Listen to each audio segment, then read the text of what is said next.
नमस्कार, आप देख रहे हैं मैच 1 न्यूज और मैं हूं आपके साथ रोहित भामला। रुक करेंगे उत्तराखंड की तमाम विशेष खबरों का। उत्तराखंड के मुख्यमंत्री पुष्कर सिंह धामी ने दिल्ली में केंद्रीय कृषि मंत्री शिवराज सिंह चौहान से मुलाकात की है। तो वही उन्होंने कृषि से जुड़े हुए मुद्दों पर चर्चा भी की है। साथ ही सीएम पुष्कर सिंह धामी ने उत्तराखंड में कृषि क्षेत्र की योजनाओं की जानकारी दी है।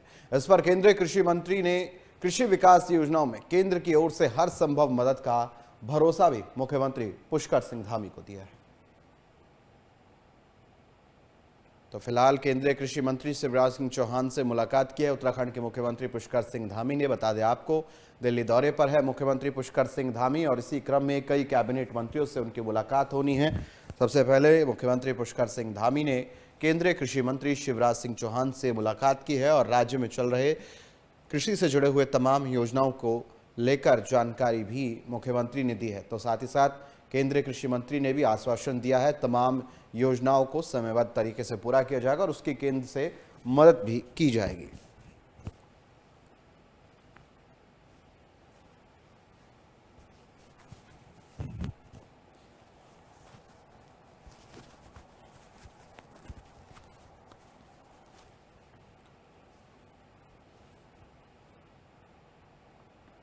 हरिद्वार के ज्वालापुर में पूर्व मुख्यमंत्री एवं कांग्रेस नेता हरीश रावत अपने अलग अलग अंदाज में नजर आए। यहां वो कटरा बाजार पहुंचे तो सीधे अपनी मनपसंद मिठाई की दुकान पर पहुंचे और खुद समोसे तले। इस दौरान हरीश रावत ने घेवर और समोसों का स्वाद भी लिया।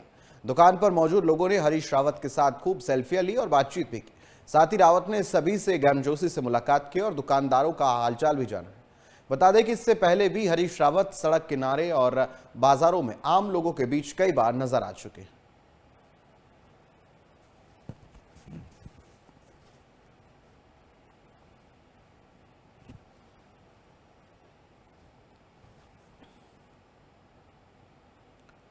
उत्तराखंड के कई जिलों में लगातार बारिश का सिलसिला जारी है। चमोली जिले में बारिश के बाद लैंडस्लाइड की वजह से लोगों को काफी परेशानियों का सामना करना पड़ रहा है। तो मैं बता दें सीधा, भारतीय भूवैज्ञानिक सर्वेक्षण ने भी यहां लैंडस्लाइड की संभावना जताई है, जिसके तहत प्रशासन पूरी तरह से अलर्ट है। पुलिस की ओर से भी भारी बारिश की आशंका को देखते हुए विशेष सतर्कता अभियान जो है चलाया जा रहा है। और इसके अलावा मौसम विभाग ने भी अगले 4 दिनों तक उत्तराखंड में भारी बारिश का अलर्ट जारी किया है। खासकर उत्तरकाशी, टिहरी, बागेश्वर, देहरादून और रुद्रप्रयाग में भी भारी बारिश की संभावना जताई गई है। लगातार हो रही बारिश की वजह से बद्रीनाथ राष्ट्रीय राजमार्ग के बंदरा पानी के पास भी जो है पहाड़ से मलबा सड़क पर आ गया, जिससे सड़क पूरी तरह बंद हो। हालांकि प्रशासन की ओर से मलबा हटाने का काम युद्ध स्तर पर जारी है, लेकिन मौसम सही न होने की वजह से काफी परेशानियों का सामना करना पड़ रहा है।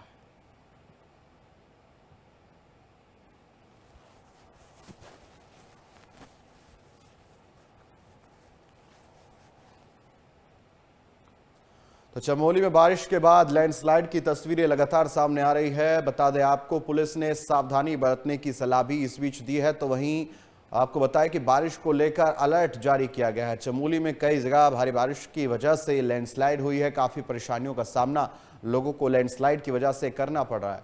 इसी को लेकर मौसम विज्ञान ने भी यहाँ भारी बारिश का अलर्ट जारी किया। चलिए, इसी खबर पर तमाम जानकारी के लिए मनोज बिष्ट हमारे सहयोगी हमारे साथ जुड़ चुके हैं, उनका रुख करेंगे। मनोज, फिलहाल चमोली में बारिश के बाद लैंडस्लाइड की तस्वीरें सामने आ रही है। बताया जा रहा है कि रास्ते भी अवरुद्ध हो गए। क्या कुछ मौजूदा स्थिति वहां बनी हुई है?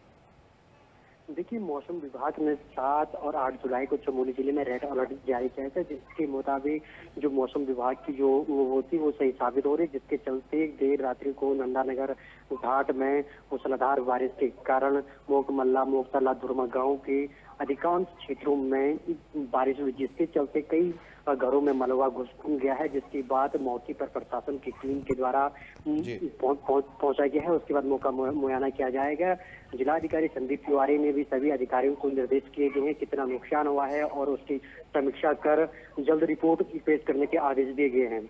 हालांकि काफी घरों में नुकसान हुआ है, जन की कोई हानि नहीं बताई जा रही है। जी मनोज, क्योंकि लोगों को भी काफी तरह की परेशानियों का सामना करना पड़ रहा होगा, क्योंकि रास्ते बंद हो चुके हैं, लैंडस्लाइड की वजह से नुकसान हो रहा है। तो अभी जमीनी स्तर पर लोगों को किस तरह की मुख्य परेशानियां लैंडस्लाइड की वजह से, भारी बारिश की वजह से उनसे गुजरना उनको पड़ रहा है? देखिए जो गांव को जोड़ने वाले जो छोटे छोटे रास्ते होते हैं वो पूरी तरह से क्षतिग्रस्त हो गए हैं। अब प्रशासन की मेन जो चेतावनी रहेगी, जो रास्ते हैं जो उनको सुचारू कैसे किया जाए, जो गांव की कनेक्टिविटी है उसे कैसे सुचारू किया जाए, और जो जी जिलाधिकारी हैं उनके द्वारा सभी जो पैदल रास्ते हैं, जो पैदल पुलिया टूट गई हैं, और उनको जल्द से जल्द सुचारू करने के निर्देश अधिकारियों को दिए हैं। बिल्कुल। राहत बचाव की बात करेंगे मनोज, तो फिलहाल राहत बचाव किस तरह किया जा रहा है, किस तरह सड़कों को साफ किया जा रहा है, और ये क्या कुछ बताया गया कब तक मलबा हटाकर रास्तों को फिर से सुचारू कर दिया जाएगा? देखिए 1 या 2 दिनों में पूरा जो रास्ते हैं वो प्रशासन के द्वारा खोल दिए जाएंगे। हालांकि अभी जो गांव की जो कनेक्टिविटी है वो सुचारू बनी हुई है और इस तरह की कोई भी नुकसान की जो ज्यादा सूचना नहीं है। हालांकि जो लोगों की जो खेती है वो उसमें ज्यादा नुकसान हो गया है, और जी उसके बाद प्रशासन के द्वारा उनका आकलन किया जाएगा और जो नुकसान हुआ है वो किसानों को दिया जाएगा। मनोज, क्योंकि अब चेतावनी जारी की गई तो कितने दिन अभी और इसी तरह की भारी बारिश और लैंडस्लाइड की चेतावनी जो है देखने को मिलेगी? देखिए चमोली जिले को लेकर मौसम विभाग ने 6, 7 और 8 जुलाई को जो मौसम विभाग ने रेड अलर्ट जारी किया गया था, जिसके मुताबिक जो चमोली जिले में है वो मूसलाधार बारिश हो रही है। और हालांकि अभी की बात करें तो हल्की चमोली जिले में धूप लगी हुई है, और जी अक्सर देखा जा रहा है कि रात्रि के समय चमोली जिले में मूसलाधार बारिश हो रही है। इससे लोगों को काफी दिक्कतें हो रही हैं। चलिए, बहुत बहुत शुक्रिया मनोज आपका तमाम जानकारी के लिए। तो फिलहाल बारिश को लेकर अलर्ट जारी कर दिए गए। लैंडस्लाइड के बीच लोगों को अभी काफी परेशानियों से जूझना भी पड़ रहा है।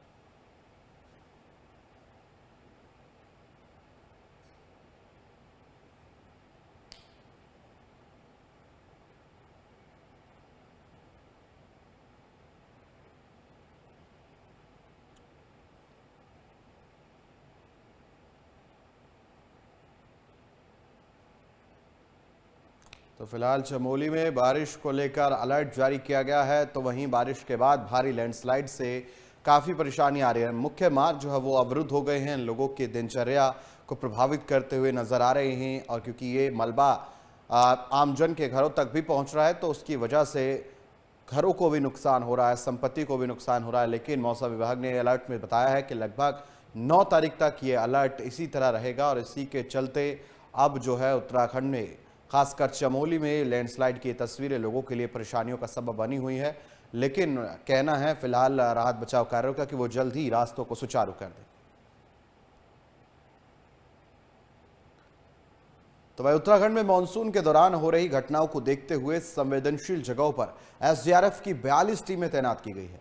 एसडीआरएफ के कमांडेंट अर्पण युद्धवंशी ने बताया कि राज्य में तैनात टीमें आधुनिक उपकरणों से लैस है, ताकि हादसा होने पर तुरंत रेस्क्यू ऑपरेशन चलाया जा सके। जैसा कि आपने भी यही बताया कि भारतीय मौसम विभाग आईएमडी के द्वारा इस बार more than average, above average बारिश का अनुमान लगाया गया है। इसी को दृष्टिगत रखते हुए हमने पुराने साल के रेस्क्यू कहाँ हुए हैं और बाढ़ की संवेदनशीलता को देखते हुए हमने हमारी टीम जो है तैनात की है पूरे उत्तराखंड में। और मानसून के दृष्टिगत रखते हुए 8 स्थानों पर 12 सब टीमें हमारी 24/7 तैनात की गई है। मतलब प्री डिप्लॉय मानसून से पहले ही 1 जुलाई से पहले ही हमने प्री डिप्लॉयमेंट कर दिया गया है। और डीएम्स और एसपी जिलाधिकारी और पुलिस अधीक्षक से भी हमारा संवाद निरंतर बना रहता है।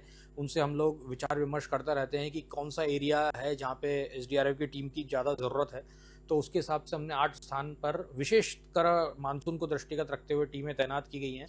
देहरादून आरटीओ में गाड़ियों की फाइलों के कंप्यूटरीकरण की कवायद शुरू कर दी गई थी। मौजूदा वक्त में आरटीओ दफ्तर में पुराने वाहनों की हजारों फाइलें जमा हैं। इन्हें कंप्यूटरीकरण करके विभाग 5 करोड़ रुपए की मंजूरी देता है। तो वही बताया गया है कि डाटा कंप्यूटरीकृत होने के बाद फाइलों को नष्ट कर दिया जाएगा। इसके बाद वाहन ट्रांसफर कराने, आरसी के नवीनीकरण, फिटनेस और टैक्स जैसे काम कंप्यूटर के जरिए होंगे। परिवहन विभाग की माने तो फाइलें कंप्यूटरीकृत होने में लगभग 1 साल लगेगा। मौजूदा वक्त में सभी नए वाहनों का डेटा ऑनलाइन ही फीड किया जा रहा है, लेकिन आरटीओ कार्यालय में फाइलों का भंडार अभी भी लगा हुआ है।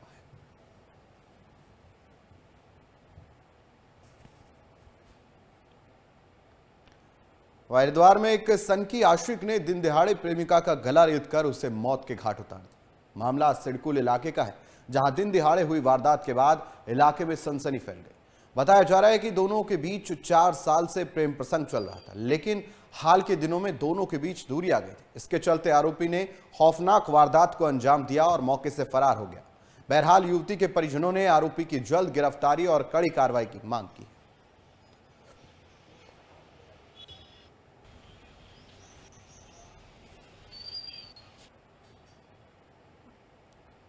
वहीं आगामी कावड़ मेले को देखते हुए प्रशासन की ओर से हर की पैड़ी क्षेत्र में दुकानों में त्रिशूल, भाले, हॉकी, बेसबॉल बैट न बेचने का आदेश दिया है। साथ ही यह भी कहा गया है कि आदेश न मानने पर सख्त कार्रवाई की जाएगी। इसके अलावा कावड़ मेले को देखते हुए क्षेत्र में बनाई गई अवैध दुकानों पर भी कार्रवाई की जा रही है। इसके अलावा अवैध तरीके से किए गए कब्जे को लेकर भी अब तक प्रशासन की ओर से कई दुकानदारों पर जुर्माना भी लगाया गया है।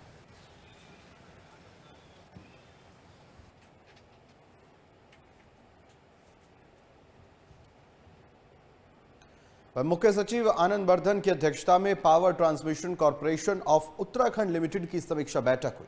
इस दौरान मुख्य सचिव ने अधिकारियों को निर्देश दिए कि मानसून के दौरान बिजली सप्लाई को सुनिश्चित करें।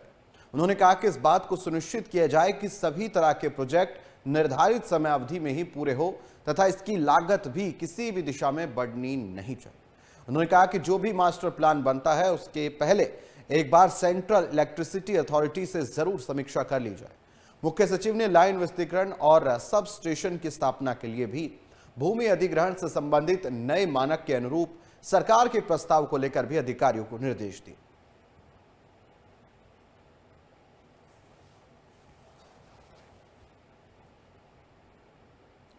हरिद्वार में कावड़ रूट पर पड़ने वाली शराब की सभी दुकानों को पर्दों से ढका जाएगा।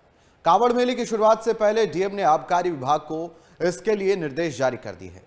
उसके बाद विभाग शराब के ठेकों और उनके आसपास लगे साइन बोर्ड को ढकने की तैयारी में लग गया है। कावड़ यात्रा के दौरान श्रद्धालुओं की भावनाएं आहत ना हो और किसी तरह के टकराव की स्थिति ना बने, इसलिए एहतियातन आबकारी विभाग ने यह अभियान चलाया है।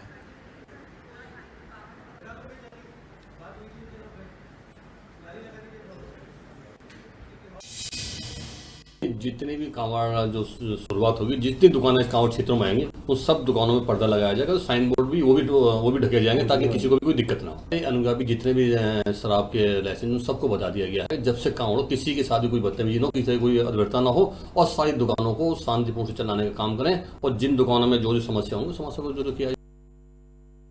वहीं उत्तम सिंह रावत ने जापान में आयोजित एशियन पावर लिफ्टिंग चैंपियनशिप में शानदार प्रदर्शन करते हुए बेंच प्रेस प्रतियोगिता में सिल्वर मेडल अपने नाम किया है। इसके साथ ही उन्होंने अपना नेशनल रिकॉर्ड भी तोड़ा है और अंतर्राष्ट्रीय मंच पर भारत का नाम रोशन किया है। उत्तम सिंह रावत ने बताया कि इस प्रतियोगिता में दुनिया भर के 25 देशों के खिलाड़ियों ने भाग लिया था, जिसमें 74 किलोग्राम वेट कैटेगरी में उन्होंने भारत के लिए सिल्वर मेडल जीता है।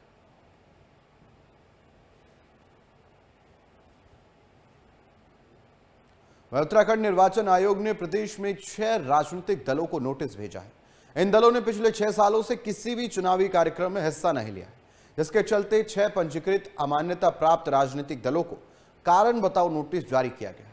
इन सभी राजनीतिक दलों को अगले 15 दिन यानी कि 21 जुलाई की शाम 5 बजे तक नोटिस का जवाब देना होगा।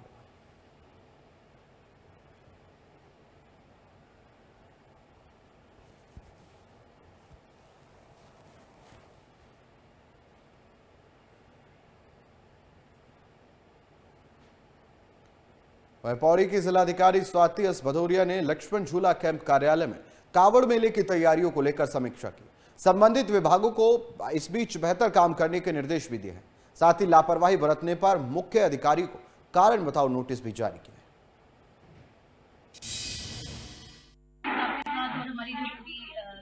बिजली, पानी, रोड आदि सभी के साथ में पूरा कांवड़ क्षेत्र का निरीक्षण किया। चाहे वो सड़क मार्ग है, चाहे पैदल मार्ग है, मंदिर वाला एरिया है, पार्किंग है, सभी शौचालय, बिजली, पानी, सभी चीज का डिटेल्ड निरीक्षण किया। जहाँ जहाँ पे पानी एक आध जगह पे ऐसा लगा कि शौचालय से भी पानी कनेक्टेड नहीं है, उनके लिए निर्देश किया गया है। एक बड़ी पार्टी थी जिला पंचायत की जहाँ पे शौचालय की इतनी कमी पाई गई, उसके लिए भी बताया गया है। साथ ही जितने हमारे जो पैदल वाला रास्ता है उसमें सोलर लाइट आदि की व्यवस्था के लिए भी उनको निर्देशित किया गया है और और साथ में जो एलिफेंट प्रोन जोन्स हैं या फिर कोई भी डेंजरस जोन्स है, कुछ हमारे घाट से ऐसे डेंजरस, उन सबकी सुरक्षित रखने के लिए भी निर्देशित किया गया। और अभी हम लोग एक डिटेल बैठक भी करेंगे अपने अधिकारियों के साथ, और इसके अतिरिक्त मंदिर समिति, टैक्सी यूनियन, हमारे व्यापार संघ, जितने भी हमारे स्टेक होल्डर्स हैं, सबके साथ भी बैठक करके उनके सुझाव प्राप्त किए गए। तदनुसार हम लोग जो और एक्स्ट्रा उनके सजेशन के अनुसार भी कार्य करेंगे। उत्तरकाशी के टकनौर जिले में सोमवार को आस्था, परंपरा और लोक संस्कृति का अद्भुत संगम देखने को मिला। इस दौरान द्वारी गांव में समीश्वर देवता का आषाढ़ मेला पूरे हर्षोल्लास और भव्यता से मनाया गया। बता दें कि इस मेले में सैकड़ों ग्रामीणों ने देवताओं की टोलियों के साथ रासु नृत्य किया और फूलों की वर्षा भी हुई। इस बीच पहाड़ों की रूहानी संस्कृति जीवंत हो उठी।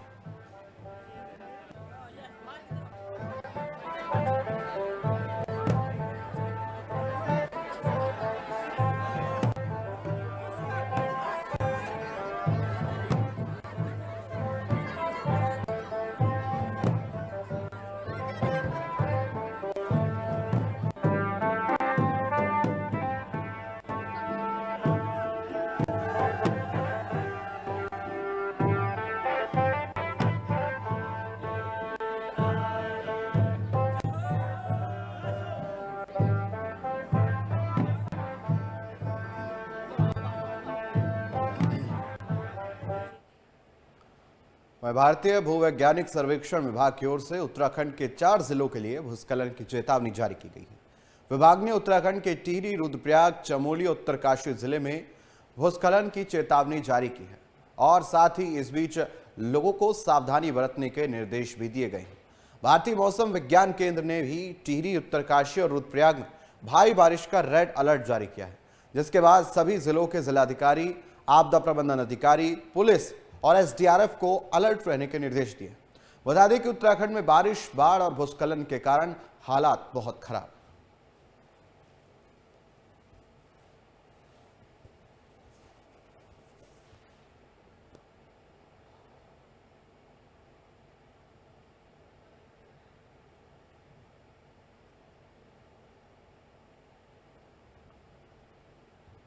तो फिलहाल टिहरी, रुद्रप्रयाग, चमोली, उत्तरकाशी के लिए अलर्ट जारी किया गया है। लगातार भूस्खलन की वजह से सड़कें अवरुद्ध हो गई है। राहत बचाव का कार्य हालांकि किया जा रहा है, लेकिन सड़कों को खोलने के इस कार्य में भी प्राकृतिक आपदाएं लगातार परेशानी बना रही। चलिए, इसी खबर पर तमाम जानकारी के लिए मनीष ढंगवाल हमारे सहयोगी हमारे साथ जुड़ चुके हैं, उनका रुख करेंगे। मनीष, फिलहाल हम देख रहे हैं कि क्योंकि बारिश का सिलसिला लगातार जारी है तो लैंडस्लाइड भी हो रही है और भारी बारिश का रेड अलर्ट भी विभाग ने जारी किया हुआ है, भूस्खलन की चेतावनी दी हुई है। क्या तस्वीरें हम देख रहे हैं फिलहाल उत्तराखंड के 4 जिलों में जहां पर भूस्खलन की चेतावनी जारी की गई है? क्या तस्वीरें हैं, क्या राहत बचाव कार्य किया जा रहा है?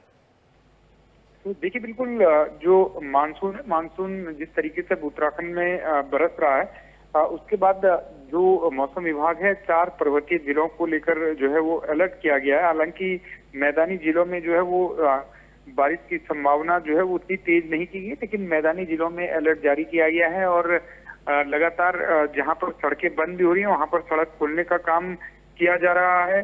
और जिस तरीके से मुख्यमंत्री पुष्कर सिंह धामी की बात करें तो लगातार पल पल की नजर जो है वो बनाए हुए हैं और अभी भी मुख्यमंत्री पुष्कर सिंह धामी ने कुछ देर पहले जो है वो वीडियो कॉन्फ्रेंसिंग के माध्यम से बैठक भी की है और अधिकारियों को अलर्ट रहने के जो है वो निर्देश दिए हैं। तो वहीं आपदा विभाग जो है वो पूरी तरीके से अलर्ट मोड में नजर आ रहा है। एसडीआरएफ, एनडीआरएफ की टीमें जो है वो जगह जगह तैनात है।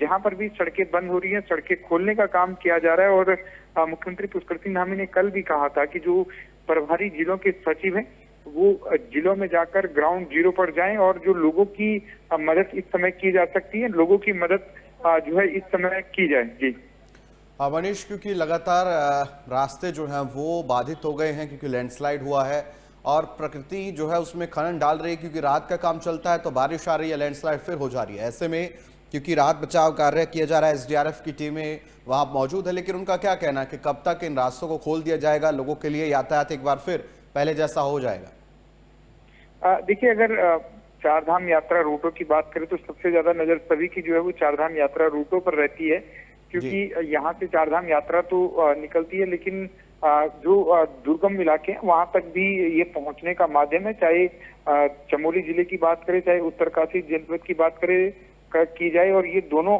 जो है वो सीमांत जनपद भी आते हैं, लिहाजा कई जगहों पर जो है वो लैंडस्लाइड आने से रोड बाधित हो रही हैं, लेकिन सड़कें खोलने का भी काम किया जा रहा है। और अगर केदारनाथ रोड की बात करें तो समय समय पर जैसे ही लैंडस्लाइड हो रहा है जगह जगह पर रोडें खोलने का काम किया जा रहा है। बद्रीनाथ में भी जो रोड है ठीक इसी तरीके से देखने को मिल रहा है। हालांकि ये दोनों जो धाम ज्यादा जो है वो यात्रा प्रभावित अभी तक नहीं हुई है। केवल यमुनोत्री की बात करें तो यमुनोत्री में कई दिनों तक जो है वो यात्रा प्रभावित जो है वो अभी तक हुई है, क्योंकि 20 मीटर से ज्यादा जो है वो सड़क बिल्कुल एकदम से धंस गई थी और पूरी सड़क जो है वो खाई में तब्दील हो गई थी। तो वहां पर यात्रा रूट की बात करें तो यमुनोत्री में जो व्यवस्था है वो अभी चरमाई हुई है, लेकिन अन्य धामों की बात करें तो यात्रा रुक रुक कर चल रही है। और पूरे प्रदेश की बात करें तो जगह जगह जो गांव को जोड़ने वाले लिंक रोड होते हैं वो भी भूस्खलन की चपेट में आने से बंद हुई है, लेकिन उन्हें भी खोलने का काम जो है किया जा रहा है। लेकिन अगर उस हिसाब से देखें अभी तक मानसून जिस तरीके से रहा है उतना नुकसान जी